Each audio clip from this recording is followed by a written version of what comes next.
Well, hi there. If you want an indication of how the day has gone so far, this Monday, the 30th of December, 2019, um, it was my intent to have had this blog post done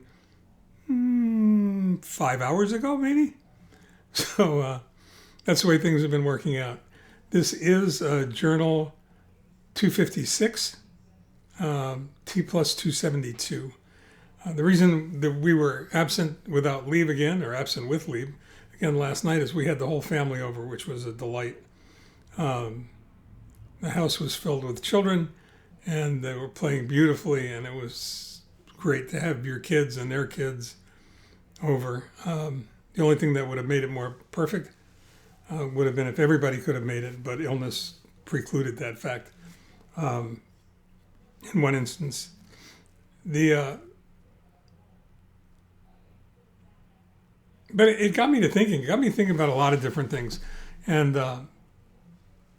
oddly enough, since I was working on book-related things for some of this morning and afternoon, and the title of the book is Misfire, it really got me to thinking hard about how and why I chose to use that particular title and the subheading that accompanied it, Misfire, what to do when things aren't running on all cylinders.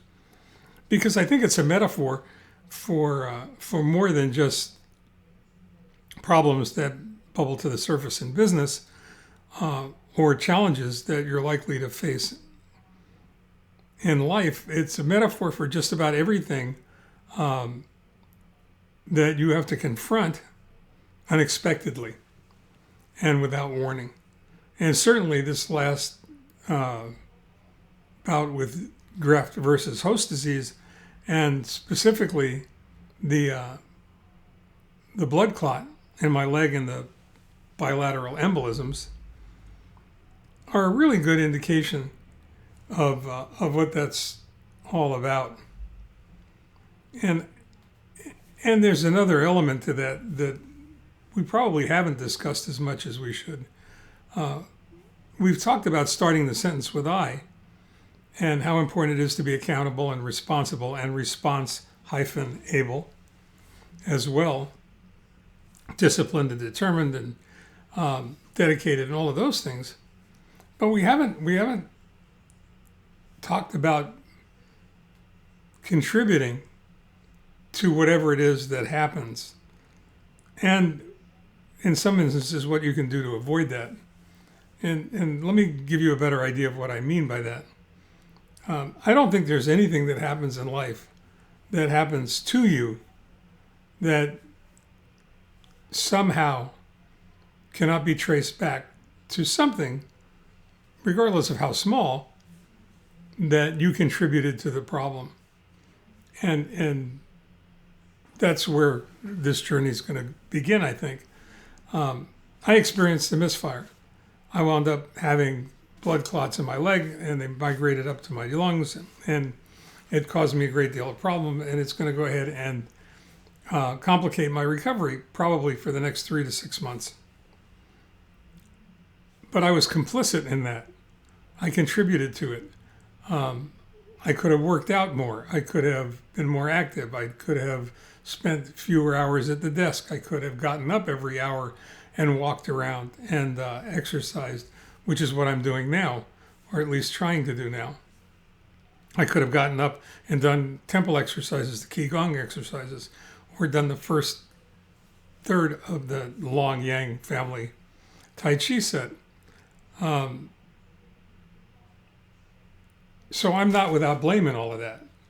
This is not something that just happened to me, although it did, obviously, but it happened to me while I was an active participant in it, and certainly am responsible for some of it. And I couldn't help but think of back in the day, back when we had the shop, and I was there 12 hours a day, 10 hours a day, every day. The realization that I had, the epiphany that I had one day, that the industry was really backwards in its portrayal of the appropriate maintenance necessary to keep a typical passenger car or truck, contemporary passenger car or truck, mobile, keep it running and on the road, keep it running properly. And for years, it was referred to as preventive maintenance. I'm sure that's a term you've heard before. People use it all the time when they're talking about the maintenance that's required on machinery to keep it active, keep it running smoothly, making sure that it's well lubricated, making sure that it's inspected, making sure that everything's working the way it's supposed to. But really, when you think about that, look at the word that they use to go ahead and try and get you to maintain your car, right? They tell you preventive maintenance. What does that suggest? It suggests preventing somebody from maintaining their car, doesn't it? Isn't that the first thing that pops into your head? If it isn't, it's probably because you've been conditioned that way. What we did at the shop that was a little bit different, it was really kind of interesting, is we started calling it productive maintenance. And I think that makes a lot more sense. So if you're a shop owner and you're watching this, write that down. If you're a vehicle owner, passenger car, truck, heavy equipment, write that down. Maintenance is productive. It ensures that the machine will last longer, work better, more efficiently if you take care of it than it will if you don't. And by virtue of its own definition, breakdowns are not scheduled and they're inconvenient and expensive. So think about that. And if you really want to prevent a misfire, you have to maintain whatever it is that you're trying not to get to misfire. And in many cases, that means doing it productively. That means taking care of yourself or taking care of the machine with equal diligence and rigor. And on that happy note, I'm going to leave you for the evening. Productive maintenance. Think about it. It makes sense. It makes a lot more sense than preventive maintenance. Okay? Until tomorrow, stay well, take care.